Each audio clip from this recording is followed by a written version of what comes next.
우린 지난주에 16장, 창세기 16장을 통해서 사레와 아브라함이 자신의 생각이었죠. 후손을 어떻게 얻을 것인가에 대해서 하갈을 통해서 얻으려고 하는 계획을 세우게 됩니다. 결국은 아들을 얻게 되죠. 그러나 문제가 발생하게 되고요. 그 문제 가운데 스스로가 해결할 수 없는 일에 봉착하게 됩니다. 그래서 결정은 이제 하갈을 쫓아버리는 것으로 결정나게 되는 것이죠. 그런데 하나님은 이 문제를 해결하십니다. 천사를 통해서 애굽으로 도망가고 있는 하갈을 셈에서 만나게 되는 것이죠. 그래서 그 하갈에게 여주인 사레에게 복종하라. 너가 지금 어디서 와서 어디로 가느냐라고 물으면서 너는 여주인에게 복종할 자라는 것을 분명하게 이야기하시면서 그리고 그에게 태어날 아기에 대한 이야기를 하게 됩니다.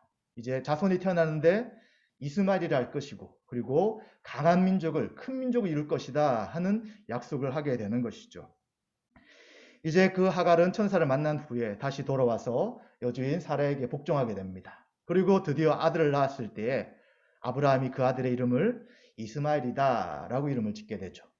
그래서 아브라함은 계속해서 이스마엘, 나의 고통을 들으신 하나님, 하나님은 나를 들으시는 분이다 하는 것들을 생각하면서 지금 하갈을 위로하시고 만나시고 그의 고통을 들으신 하나님이라면 나의 고통과 또 나의 어려움을 분명히 기억하실 것이다 하는 믿음 가운데 그가 살아가도록 하나님이 인도하고 계셨습니다. 그런데 이제 시간을 오늘 1절에 보시면 시점이 어떻게 됩니까? 99세가 되는 거죠.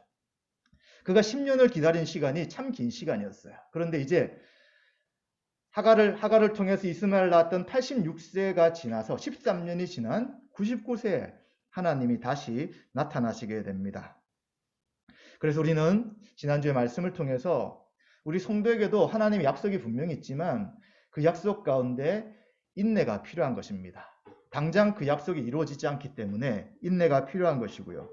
그리고 이러한 말씀을 잘 기억한다면 우리의 고통을 들으시는 하나님이시다 하는 것을 기억한다면 우린 인내가 어렵고 고통스러운 것이 아니라 인내를 통해서 큰 유익을 얻을 수 있는 것을 생각해 보았습니다. 오늘 말씀은 17장으로서 내 앞에서 행하여 완전하라는 제목으로 함께 은혜를 나누고자 합니다. 하나님은 아브라함에게 99세에 나타나시게 됩니다. 13년이라는 시간이 더 지났고 성경에는 이제 그 사이에 어떤 일이 있었는지가 말씀되지 않습니다. 그래서 아마도 하나님께서 특별하게 그에게 말씀하시거나 무엇인가 이야기하지 않는 아주 긴 시간이 흐른 것으로 생각됩니다. 하나님께서는 이제 아브라함이 100세에 나타나셨습니다. 그리고 하나님께서 그에게 뭐라고 하시냐면 나는 전능한 사람이, 나는 전능하다. 나는 전능한 하나님이다 라고 이야기하시면서 너는 내 앞에 행하여 완전하라 하는 말씀을 하시게 됩니다. 이 말씀이 우리가 지금 신약적 입장에서 또 구약의 하나님이 누구신지를 생각할 때 굉장히 무거운 말씀이에요. 내 앞에 행하여 완전하라. 하나의 흠도 없는 완전한 거룩한 자, 하나님의 뜻에 100% 순종한 자가 되어라 이런 말씀을 하시기에 사실 저는 이 17장을 쭉 보면서 이 말씀이 계속 걸렸어요. 도대체 어떻게 아브라함에게 이렇게 엄숙한 그리고 분명한 말씀을 하시는가에 대한 것에 대해서 계속해서 마음의 무거움으로 남게 되었습니다. 이 부분은 조금 뒤에 말씀을 드리겠습니다. 그러면서 하나님께서는 언약을 다시 한번 말씀하시게 되는데 아브라함의 이름을 바꾸십니다. 이름이라는 것은 그가 누군지에 대한 것을 이야기하는데 다시 이름을 바꾸시면서 그의 정체성, 그가 어떤 존재인지, 그가 누구인지를 분명하게 이야기하십니다. 이 아브라함이라는 것은 모든 민족의 아버지가 된다는 것이죠. 그가 아들 한 명만 낳아서 이어가는 존재가 아니라 그 뒤에 태어난 모든 민족의 왕을 만드는 그러한 조상이 될 것이고 수많은 민족이 너로부터 태어날 것에 대해서 말씀해 주는 것이죠. 그리고 하나님께서는 아브라함과 세우는 언약뿐만 아니라 아브라함과 자신 하나님과 그리고 아브라함 뒤에 태어날 모든 후손들과 언약을 세우는데 이 언약은 영원한 언약이 될 것이다 라고 이야기해 주시는 거예요. 약속을 하게 되잖아요. 근데 약속은 사실 영원할 수가 없잖아요. 그런데 하나님께서는 아브라함뿐만 아니라 그의 모든 후손들에게 영원한 언약을 세워서 이 언약을 끝까지 이뤄 나가실 것에 대해서 분명히 이야기하십니다. 그러면서 이 영원한 언약은 두 가지죠. 내 후손의 하나님이 될 것이다 하는 한 가지와 또 8절에 있는 말씀처럼 가나안 온 땅을 주어 영원한 기업이 되게 할 것이다. 그리고 그들의 하나님이 될 것이다 하는 두 가지의 언약을 분명하게 다시 이야기하시면서 이것은 영원한 것이다 라고 이야기를 해주는 것입니다. 하나님께서 내 앞에서 완전하라 라고 이야기하실 때 우린 이것이 어디에 먼저 이야기를 하고 있는지를 근거를 생각해야 되는 거예요. 바로 17장의 말씀과 연결되어 있는 것입니다. 15장의 말씀과 연결되어 있는 것입니다. 15장에서는 언약식을 맺게 되는 거죠. 그런데 햇불 언약을 맺을 때에 하나님께서만 지나가십니다. 분명히 함께 지나가면서 만약 이 언약을 어기는 자가 있다면 쪼개질 것이다. 아브라함이 쪼개질 것이다 라고 말씀하셨으나 하나님이 지나가시면서 하나님께서 이 언약을 반드시 지킬 것이다. 혹시 너가 못 지킬지라도 나는 절대 언약을 파괴하지 않겠다 하는 것을 보여주셨어요. 그렇기 때문에 이미 언약이 맺어져 있는 것이고요. 지금 17장에는 그 맺은 언약에 대한 갱신의 차원인 것이에요. 이미 언약을 맺었지만 이 언약을 다시 한 번 더 기억하고 이 언약이 절대 파기될 수 없는 언약인 것을 이제 아브라함에게 분명하게 알려주시는 것이죠. 그래서 17장에 이 말씀만 딱 본다면 야, 이게 가능할까? 어떻게 거룩하신 하나님 앞에 완전하게 행할 수 있을까라고 생각하지만 이미 맺어진 언약에 대한 이제 서명인 어떤 표시의 차원에서 17장의 언약이라면 그리고 그것에 따른 순종이라면 우리는 이것이 하나님의 은혜로 주어진 것이기에 분명히 이것을 지킬 수 있다는 것으로 생각해야 됩니다. 그래서 언약의 성격은 일방적 언약이 있어요. 하나님께서 15장에 있는 것처럼 일방적으로 지키겠다라고 할 수 있지만 또 17장에 있는 것처럼 서로 지킬 부분이 있는 것이죠. 그래서 지금 이 17장에서 가장 강조되는 것이 언약, 영원한 언약이라는 것인데 이 언약은 약속에 대한 의무가 포함되어 있는 것입니다. 그래서 이 약속과 의무를 할례라는 것을 통해 묶어줌을 통해서 나는 너에게 약속을 하였고 그리고 너는 이 약속이 반드시 성취될 것을 할례를 통해서 늘 기억하라 라고 이야기해 주는 것이죠. 그래서 하나님께서는 9절부터 14절에 이 언약의 표징, 언약의 표시로 할례를 할 것을 명령해 주고 있는 것입니다. 하나님께서는 이 언약이란 것이 너뿐만 아니라 너 후손 모두에게 대대로 이어질 것이고 지켜야 될 것이기 때문에 이제 너와 내 후손과 하나님 사이에 표시가 하나 필요하다라고 하시면서 바로 모든 아브라함 집에 있는 남자들이 할례를 받을 것을 명령하십니다. 남자의 표피를 베는 것이고요. 이것은 언약의 표시인 것입니다. 늘 그들이 기억해야 되는 것이고 우리는 하나님과 언약을 맺어서 하나님이 영원한 언약으로 반드시 우리의 하나님이 되실 것이다 하는 것을 항상 그 표시를 보면서 기억하도록 하는 것이죠. 그리고 이 할례의 대상은 모든 남자들이에요.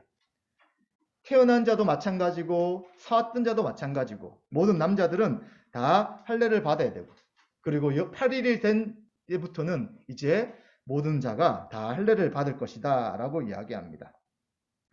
그리고 이 할례는 이제 살해, 남자의 표피에 살해 있음을 통해서 이제 영원한 언약이 될 것이고요. 만약에 할례를 거부한 자들은 어떻게 되냐면 백성 중에서 끊어질 것이다 라고 이야기합니다. 왜냐하면 하나님과 세운 언약을 배반하는 의미가 되기 때문에 이제 할례를 받지 않는 자들은 끊어질 것이다 라고 분명하게 말씀을 하셨습니다. 그래서 우리는 창세기에 이 모세 사건을 기억하실 거예요. 모세가 하나님의 부르심에 따라 가려고 했는데 천사가 나타나서 모세를 죽이려고 합니다.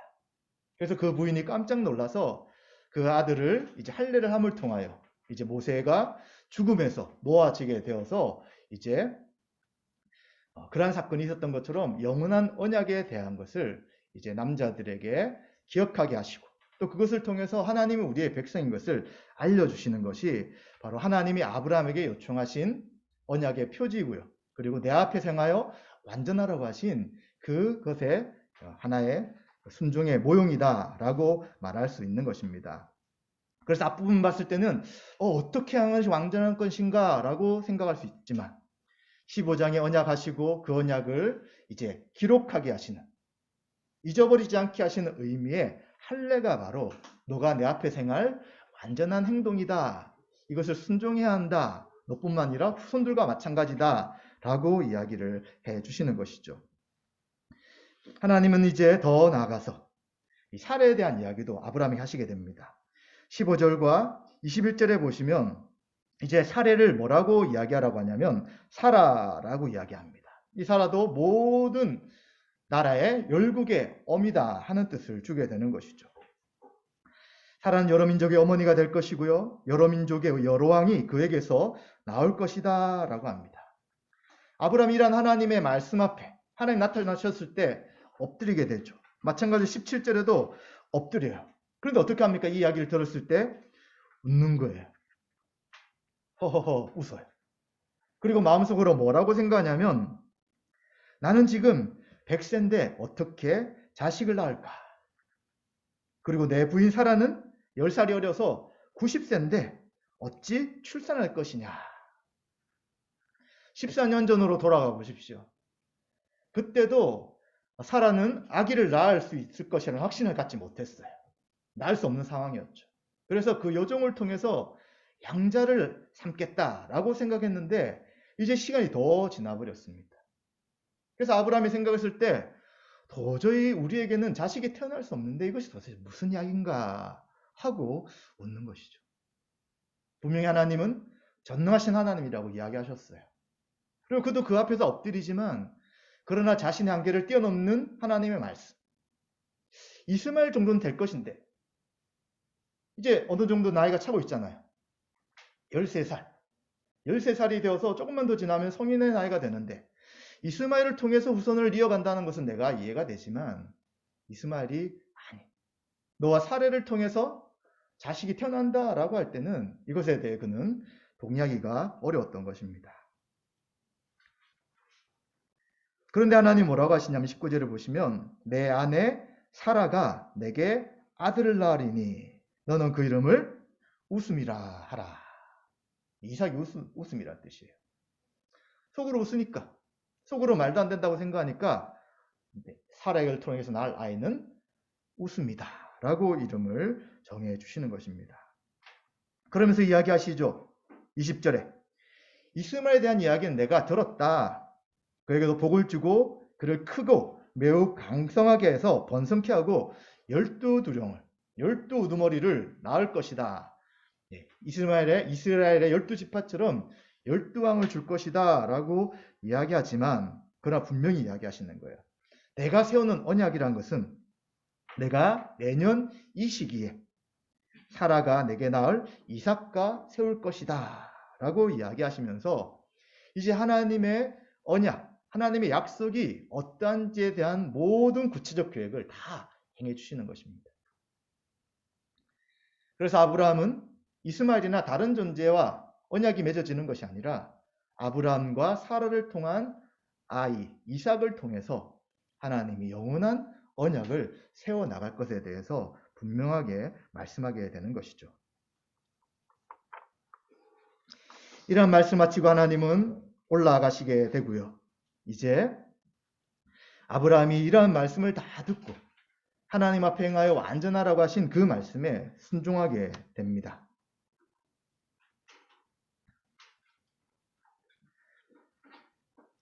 23절부터 끝절 부분에 보시면 이제 아브라함은 어떻게 하냐면 그 말씀대로 이스마엘과 집에서 태어난 모든 자와 돈으로 산 모든 자, 곧 아브라함의 집사람 모든 사람 중에 남자를 데려다가 포피를 베게 되고요. 그때 포피를 벤 때, 할례를 받은 때가 아브라함은 99세였고 이스마엘은 13세였습니다. 그리고 26절에 하나님의 모든 말씀대로 모든 남자들에게 할례를 행함을 통하여 하나님의 뜻 그대로 내 앞에 행하여 완전하라는 그 말씀에 순종한 사건이 바로 오늘 17장의 말씀인 것을 우리는 기억하게 됩니다. 우리는 이 말씀을 통해서 무엇을 좀 알아야 합니까? 먼저 기억할 것은 하나님의 약속, 하나님이 아브라함과 맺었던 약속이 바로 하나님 나라라는 것에 대해서 좀 더 분명하게 우리는 기억해야 됩니다. 하나님 처음에 아브라함을 부르셨을 때 어땠습니까? 그냥 내가 지시할 땅으로 가라, 그 정도만 말씀하셨어요. 어딘지 분명하게 말씀하지 않으셨습니다. 그래서 여행하다가 하란에도 멈추게 되죠. 아버지가 더 이상 떠나지 않으려고 하니까 멈추게 되고요. 그곳에서 아버지가 돌아가실 때까지 움직이지 못하다가 돌아가시면서 75세가 되었을 때 또 이동을 하게 됩니다. 그리고 가나안 땅에 도착하니까 하나님이 이곳이다 라고 이야기하시니까 이곳이야 라고 생각하죠. 그래 기근이 있으니까 어떻게 합니까? 또 남쪽으로 내려가다가 이집트까지 가버리는 거예요. 또 그곳에서 하나님 누구신지를 알고 또 가나안 땅에 오게 되죠. 이제 롯과의 사이에서 어디가 하나님 땅이냐, 어디가 나에게 주신 땅이냐라고 했을 때 롯이 떠난 다음에 동서남북을 다 보고 돌아다녀라, 이곳이 내가 너에게 줄 땅이다라고 이야기하시는 거예요. 그리고 최종적으로 언제 약속하십니까? 15장에 애굽의 큰 강부터 시작해서 유브라데까지 그 넓은 지경을 다 너에게 줄 것이다 라고 하면서 그곳에 있는 족속들의 이름까지 다 이야기하면서 이야기하시죠.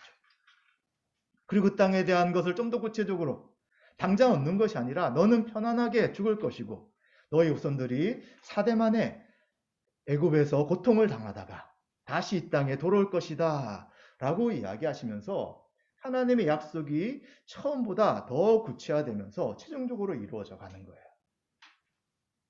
그리고 자손에 대한 것도 마찬가지입니다. 분명히 너에게 후손을 줄 것이다 라고 했는데 구체적인 말씀이 없으셨어요. 그래서 처음에는 내 종 엘리에셀이 될 것이지 라고 생각했는데 아니었어요. 그러면 종도 아니라면 누굴까?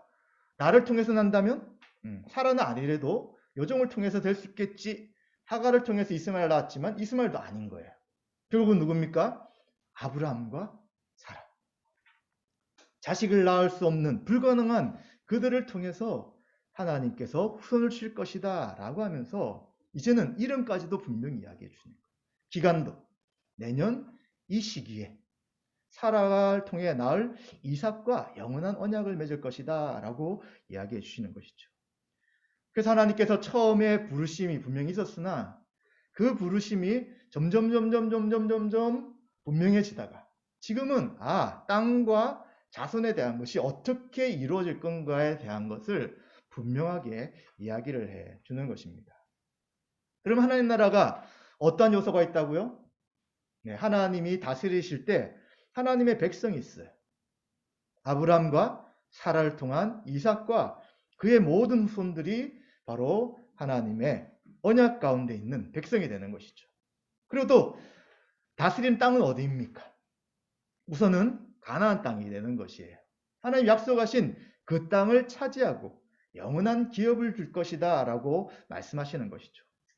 그리고 이 땅에서 그의 백성들이 존재하면서 뭘 한다고요? 하나님이 그들의 하나님이 되어서 하나님의 통치와 다스림을 받게 될 것이다 라고 이야기하는 것입니다. 그래서 이 하나님의 다스림은 그 이방의 주변의 나라들과 다른 것이죠.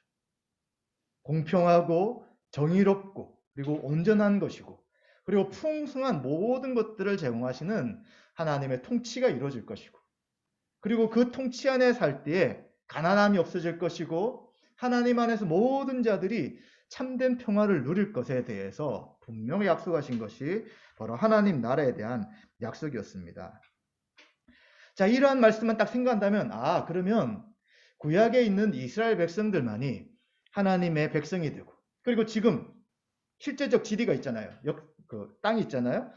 저 팔레스틴 저 땅이 이스라엘 사람들을 위한 영원한 언약의 땅이구나 라고 생각할 수 있지만 그러지 않는 거예요. 왜냐하면 하나님의 이 약속이라는 것은 계속해서 이어나가지만 그 약속이 바뀔 때가 있는 거예요. 바뀐다기보다는 그 약속이 더 분명해질 때가 있는 것인데 왜냐하면 아브라함에게 하신 약속, 사라에게 하신 약속이 내 후손을 통해서 많은 왕이 태어날 것이라고 이야기하는 거예요.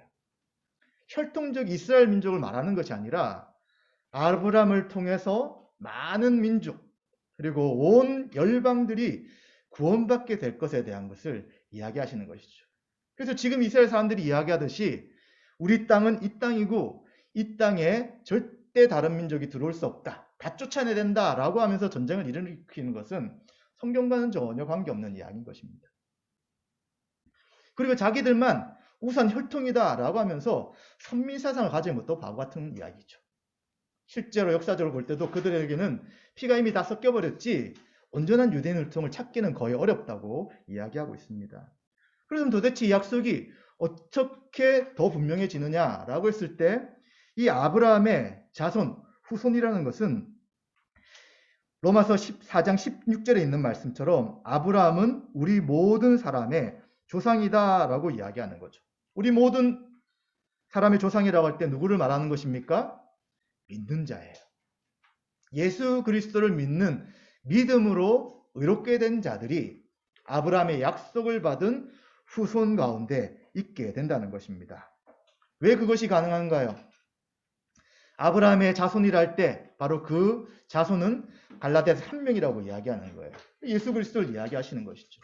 예수 그리스도가 이 땅에 오셔서 우리의 죄를 대속하기 위해 십자가의 죽으심을 통해서 그 십자가의 죽음이 나의 죄를 위한 것이고 하나님과 나 사이에 막혀있던 모든 죄책을 해결하기 위한 것임을 믿는 자들이 바로 믿음으로 아브라함의 후손이 되는 것이죠. 그래서 갈라디아서 로마서에서는 그리스도를 믿는 믿음이 있는 자가 아브라함의 후손이고 그리고 그 언약, 영원한 언약이 계승될 자임을 분명하게 이야기하는 것입니다. 그래서 아브라함의 후손이라고 이야기할 수 있는 예수 그리스도를 믿는 우리들이 이제 이 영원한 언약 관계에 들어가서 하나님이 우리를 다스리시고 우린 하나님의 백성이 되어서 그 하나님 나라의 모든 풍성함을 누린다고 분명하게 말씀해 주는 것이죠. 따라서 아브라함의 언약의 수혜자는 누구냐?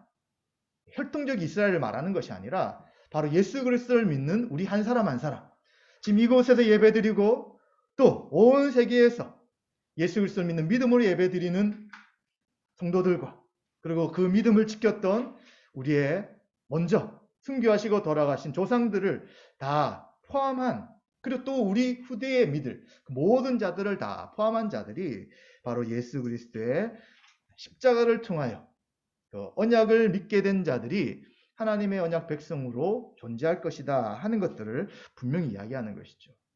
그래서 요한계시록에 보면 수많은 민족들 가운데 흰옷 입은 자들이 있다는 것을 분명히 이야기하시는 거예요.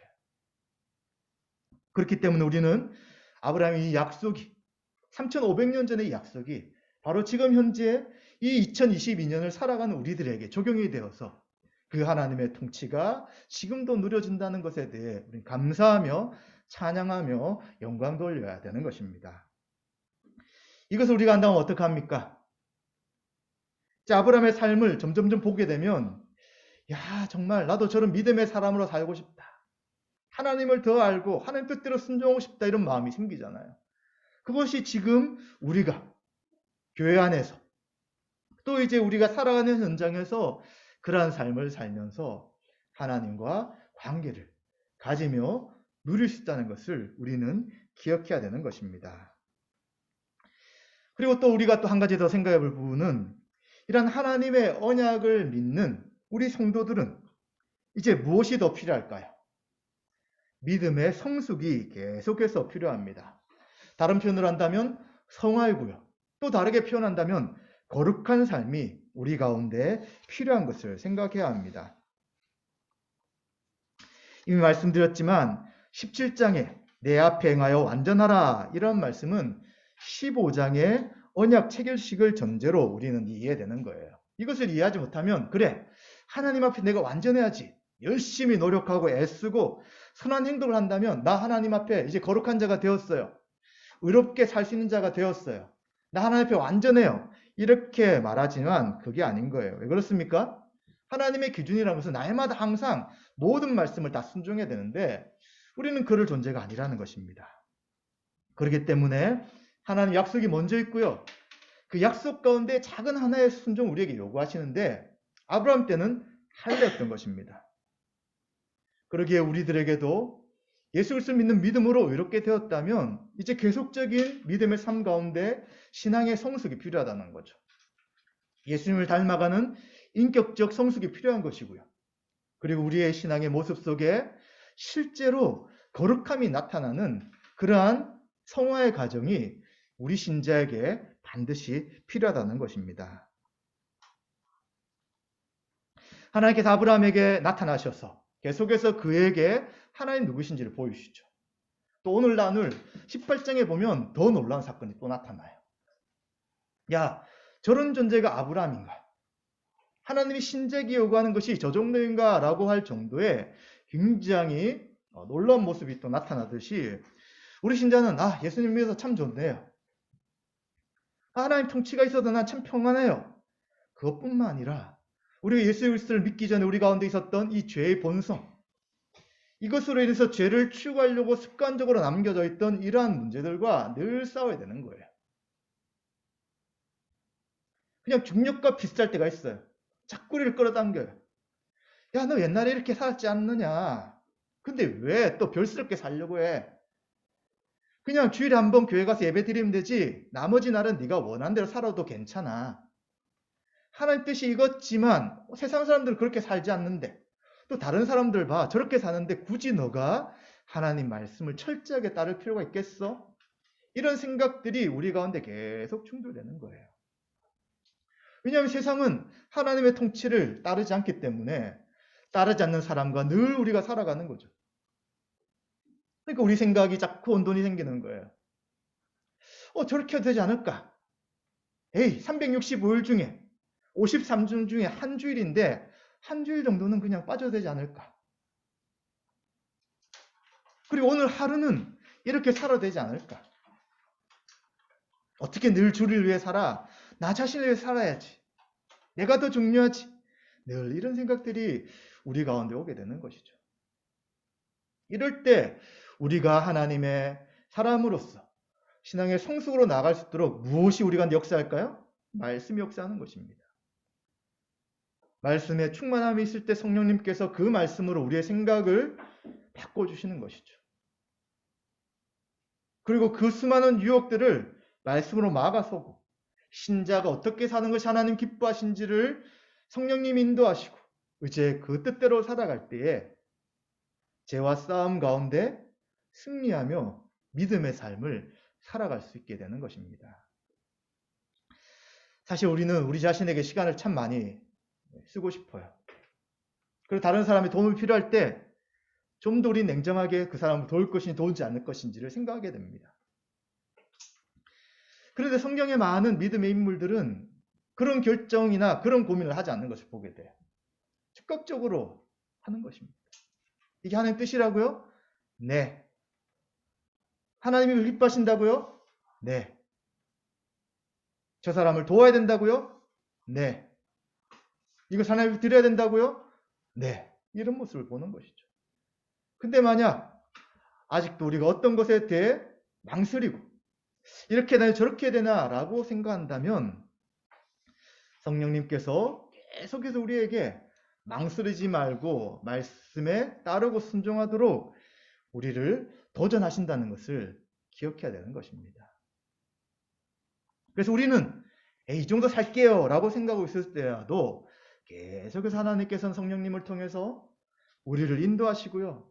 신자의 삶은 이렇게 머물러 있는 것이 아니야. 이렇게 살아가는 것이 아니야. 말씀에 있는 이 길로 계속해서 가야지 라고 하면서 우리의 관심과 생각과 시간과 물질을 이제는 주님의 뜻을 위해 쓰도록, 교회를 위해 사용하도록, 잃어버린 자를 위해 사용하도록 우리를 계속해서 인도하신다는 것을 우리는 기억해야 되는 것입니다. 그렇기 때문에 하나님의 뜻을 신약 성경은 두 가지로 요약하잖아요. 하나님 사랑과 내 이웃을 내 몸같이 사랑하라는 이 두 가지가 모든 율법의 완성이고 예수 그리스도 우리에게 하신 새 언약이 서로 사랑하라는 말씀이었기에 사랑으로 모든 것을 결정하고 행한다면 그것이 하나님이 기뻐하시는 신자의 삶인 거죠. 그 반대로 사랑이 아닌 것, 하나님과 이웃을 사랑하는 것이 아니라 다른 것을 사랑하는 것으로 나가게 된다면 결국 그것이 하나님 말씀에 불순종하게 되는 것입니다. 그러나 감사하게도 우리는 우리 가운데 말씀을 주시고 공동체를 주시고 성령님을 우리 가운데 내주게 하셔서 우리는 더 옛날 같은 모습이 아니라 하나님 사랑과 이웃을 사랑하는 모습으로 계속 변화되고 있는 거예요. 필연적으로는 예수님을 닮아가게 되는 것이고요. 그러나 그 과정이 자동적이지 않기 때문에 우리는 시간을 들이는 노력도 필요하고 자기 의지를 들이는 노력도 필요하고요. 하나님께 적극적으로 순종하기 위하여 내가 좋아하는 것을 끊어버리는 이러한 영적 싸움도 분명히 필요한 것들을 기억하시고 우리의 신앙의 방향이 말씀에 의해 계속해서 성숙해 가도록 우리는 하나님의 은혜를 구해야 될 것입니다. 또 마지막으로 하나 더 생각할 것은 지금 이 구약에 아브라함에게 하신 언약의 표징이 할례였다면 신자에게 있는 구원받은 자의 표징은 무엇이냐? 그것은 바로 세례다라고 이야기해 주고 있습니다. 할례는 하나님의 언약 백성임을 기억하도록 몸에 상처를 내 흔적을 남기는 거예요. 그래서 이 흔적을 보면서 야, 하나님이 우리와 세운 언약이 영원한 언약인 것이구나 하는 것들을 기억하라고 이야기하는 것이죠. 그렇기 때문에 할례는 하나님 편에서는 아브라함과 세상과 단절시키는 거예요. 아브라함이 이제 생명이 끊어진 것을 생각하는 것입니다. 언약이라는 것이 잘린다는 의미가 있듯이 이제는 너는 잘린 존재다. 끊어진 존재라는 것들을 기억하게 하는 것이고요. 하나님께 속한 자로서 구별된 자의 삶을 살라는 것이죠. 또 이 할례는 아브라함 편에서는 언약의 조항들을 지키지 않으면 하나님의 은혜와 복으로부터 끊어질 것이다 하는 것을 기억해 하는 거예요. 하나님의 언약 백성이 되었는데 자기 마음대로 살려고 해요. 하나님 뜻에 순종하지 않으려고 합니다. 내가 주인이 되어 살려고 합니다. 결국 이것은 하나님의 통치에서 벗어나는 것이기에 할례를 통하여 이 두 가지를 기억하도록 하시는 것이죠. 이러한 구약의 할례가 이제 갈라디아서 보시면 중요한 이단이 생겨요. 유대인들이 예수를 믿으면서 혼돈이 생기는 거죠. 우리는 그동안 할례도 받았고 율법을 지키는데 그리고 예수님 믿어서 구원받았다면 율법 관리를 어떻게 해야 될 것인가? 이 두 가지 의견이 나눠지는 거예요. 바울을 통해서는 바울 중심으로는 그리고 예루살렘의 지도자들 중심으로는 이방인들이 예수님 믿을 때 할례를 받거나 율법의 조항들을 지키는 것을 덧입힐 수 없다라고 결정해요. 그리고 유대인들도 굳이 할례를 안 받은 자가 있다면 더 이상 할례를 받을 필요 없다는 것들을 정리해 나갑니다. 그런데 그 반대 의견을 가진 자들, 유대인이지만 예수 그리스도 플러스 알파, 할례와 율법을 지켜야 된다고 생각했던 자들이 이제 갈라디아 교회와 이방 교회들과 또 기독교 교회들을 어지럽히기 시작하는 것이죠. 성경은 분명히 결정을 내었어요. 예수 그리스도를 믿는 믿음으로 이렇게 되는 것이고 할례를 받는 것은 율법의 의무를 다 행하는 것이기에 절대 예수 그리스도를 믿는 것과 할례를 덧붙일 수 없다라고 결정을 내었습니다. 그렇기 때문에 이제는 신자라고 하여서 할례를 받는 이런 것은 다 없어요. 그리고 옛날에 우리나라는 이제 건강상의 이유로 이제 할례를 받도록 했지만 지금은 이제 그것이 더 좋지 않을 수도 있다. 그리고 전 세계적으로 볼 때 하는 국가가 별로 없기 때문에 지금은 그것도 권장하지 않아요. 그런데 우리 믿는 자들이 이 구약의 할례를 가지고 야, 다 할례를 시켜야 돼 라고 생각하는 것은 신약에 바뀐, 신약에서 좀 더 온전하게 드러난 하나님의 약속의 의미를 제대로 이해하지 못하는 것이죠. 그래서 신약에서는 이 할례를 받는다는 것을 골로새서 2장 11절 12절에 보시면 또 그 안에서 너희가 손으로 하지 아니한 할례를 받았으니 곧 육의 몸을 벗는 것이요 그리스도의 할례니라. 너희가 세례로 그리스도와 함께 장사된 바 되고 또 죽은 자들 가운데서 그를 일으키신 하나님의 역사를 믿음으로 말미암아 관에 삶게 일으키심을 받았느니라. 아멘. 여기 할례가 무엇입니까? 육의 몸을 벗는다는 것이죠. 육의 몸을 벗는다는 것은 죽는 거잖아요. 근데 신자가 육의 몸을 벗는다, 육을 죽는다라고 할 때 결국은 세례인 것입니다. 세례를 받을 때 어떻게 되는 거예요?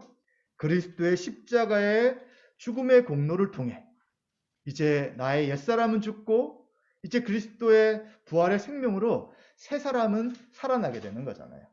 그리스도와 함께 십자가에 같이 죽었다는 의미가 되는 거예요. 그래서 이것을 할례로 이야기할 것이 아니라 바로 우리가 성령의 세례를 통해 죽었던 육체가 우리 옛사람이 예수님과 함께 죽는 것, 그리고 다시 살아나는 이 세례가 바로 할례 의미가 된다라고 이야기합니다. 그래서 장로교에서는 세례를 할 때 이제 성부, 성자, 성령 해가지고 3번 물을 뿌리지만 신내교나 또 성경에 보면 물에 잠기는 의미가 있잖아요. 그게 마찬가지입니다. 물에 잠긴다는 것이 옛사람이 죽는다는 거예요. 그리고 다시 일으킬 때 새 사람으로서 그때 생명으로 살아간 존재, 새로운 존재가 되었다는 것을 상징적으로 보여주는 게 또 침례 의미가 될 수 있는 거예요. 근데 이제는 간략하게 해서 성부, 성자, 성령의 이름으로 우리는 세례를 베풀지만 이 의미가 다르지는 않다는 것입니다. 그리고 또 여기에 그리스도의 할례라는 표현이 골로새서에 나타나요. 그리스도 할례가 무엇입니까? 그리스도의 죽으심과 부활하심을 가리킨 거예요. 그렇기 때문에 그리스도 안에 거하는 신자는 옛사람을 벗어버리고요. 믿음으로 그리스도의 부활에 참여한 자가 되는 것이죠. 그러기에 할례를 받아야 되는 의미와 똑같은 의미가 우리가 세례를 받을 때 이미 주어진 것입니다. 그러기에 우리는 어떤 자입니까? 그리스도의 말씀을 통하여서 하나님의 백성이 되었고요. 새로운 피조물이 된 자인 것들을 우리는 반드시 기억해야 합니다. 아브라함, 사례를 사라라고 한 것처럼 우리는 죄인, 하나님의 진노 가운데 있는 자, 이제 이러한 존재가 아니라 성도, 거룩한 자, 하나님의 백성이 된 존재가 우리 한 사람 한 사람이라는 것을 기억해야 되는 것이죠. 뭘 통해서요? 예수 그리스도를 믿는 믿음을 통해서라는 것입니다. 그러기에 이제 우리는 죄와 계속해서 싸워야 되는 것이고요. 하나님을 사랑하며 이웃을 사랑한 자로서 이제 우리의 행동과 가치가 완전히 변화된 자로 완성되진 않았지만 이 땅에서 하나님의 통치를 받으며 그 하나님 통치가 무엇인지를 우리뿐만 아니라 모든 세상에 드러내며 살아가는 존재가 바로 우리 한 사람 한 사람이 성도인 것들을 우리는 기억해야 되는 것입니다. 말씀 마무리하겠습니다. 하나님은 성도를 그리스도의 십자가의 죽으심과 부활을 믿는 믿음을 통해 이 언약에, 아브라함에게 하신 그 언약에 들어가도록 하셔서 우리를 구원 얻게 하셨습니다. 그래서 이 구원 얻는 이 믿음을 통한 구원은 그냥 하루아침 3, 4일 이 정도가 아니라 1년, 2년이 아니라 영원한 언약이기에 이 그리스도를 믿는 믿음을 가진 자들은 하나님의 백성으로서 절대 그 관계가 깨어지지 않는다는 것을 기억해야 됩니다. 그러나 언약은 쌍방간의 조약인 거예요. 우리 신자가 그 언약을 맺고 있는 자라면 어떻게 한다고요? 하나님 말씀에 순종하는 자예요. 믿음의 성숙을 통해 계속해서 하나님 뜻대로 순종해 나가는 것입니다. 하나님 사랑과 이웃을 사랑을 실천하며 하나님이 누구신지를 우리를 통하여 드러내고 증거하는 자가 바로 교회로 살아가는 우리가 되는 것이죠. 따라서 우리는 이 땅에서 하나님 나라의 백성으로 살아갈 때 이미 우리에게 모든 그리스도의 충만한 복을 주셨어요.